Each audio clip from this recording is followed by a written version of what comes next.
$90,000 $100,000 bir dona arashan qo'chqor yoki qo'y Toshkentda выставка o'tdi. Oldimdan 3 ta video chiqdi, hammasini o'tirib ko'rsam, tushunsam.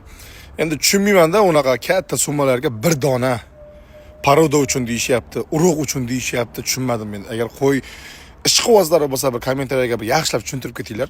60 ta Rossiyadan olib keladigan buqani puliga bitta qo'y olgan bo'larmidingiz yo olmagan bo'larmidingiz? Siz nima fikrdasiz, oddiy xalq? $90,000 60 ta zo'r semental olib kelsa bo'ladi Rossiyadan-da. Ochiq payti, endi hozir emas, ochiq payti. Angus olib kelsa bo'ladi. Greyford olib kelsa bo'ladi, 60 dona. Kamida 250 kilogramm bo'ladi joy vesi, kamida 350 gacha. Endi oladigan narxingizga ham qaraydi. $90,000 yetib ortadi eshigingiz oldiga tushguncha.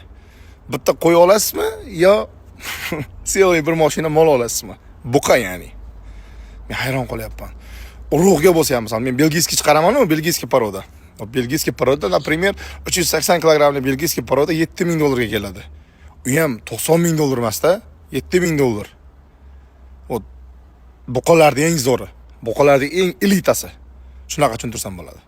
Fikringizni kommentariyada kutib qolaman. Qanaqa bu? Bu narxlar qayerdan kelyapti? Bu yerda o'zi nima bo'lyapti? Nima uchun bunaqangi katta narxlar qo'yilyapti u qo'ylarga misol? Nima sabab? Iltimos sizlardan tushuntirib, kommentariyaga hamma o'zini shaxsiy fikrini yozsin.